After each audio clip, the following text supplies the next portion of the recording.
મેં તમને કીધું કે આ શબ્દ પણ આ શબ્દ બધા કરે ના કરતો ને મને ના કહીશ ને તમને ગુંડાગીરી વાત કરી મેં તારી જોડે વાત કરી મેં તમારી જોડે વાત કરો ને અહીંયાથી જતો રહો. તારી જોડે કરી વાત મેં તારી જોડે કરી ચાલો એ બંધ કરી દો ને હોશિયારી ના કરને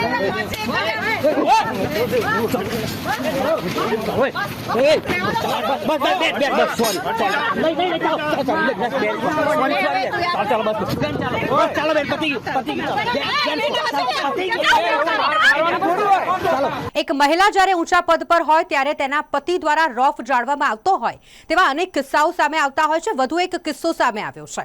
વડોદરા શહેરના મહિલા કાઉન્સિલરના પતિ દ્વારા એન્જિનિયરને લાફો ઝીકી દેવામાં આવ્યો હોય તેવી આ ઘટના સામે આવી છે। વોર્ડ નંબર 5ના ભારતીય જનતા પાર્ટીના મહિલા કાઉન્સિલર પ્રફુલ્લા જેઠવાના પતિએ AA કક્ષાના એન્જિનિયરને લાફો ઝીક્યો છે અને તે જ અંતર્ગત તમામ જે એન્જિનિયરો છે તેઓ કારેલીબાગ પોલીસ મથકે પહોંચી ગયા છે। પાણી પુરવઠા વિભાગના AA કક્ષાના એન્જિનિયર પર કાઉન્સિલરના પતિ દ્વારા હાથ ઉપાડવામાં આવ્યો અને આ પ્રકારના બનાવો જ્યારે પણ કામગીરી કરતા હોય ત્યારે એન્જિનિયર સાથે વારંવાર થતા હોય છે। તેને જ ધ્યાનમાં રાખતા તમામ એન્જિનિયરો કારેલીબાગ પોલીસ મથકે ફરિયાદ નોંધાવવા માટે પહોંચી ગયા છે।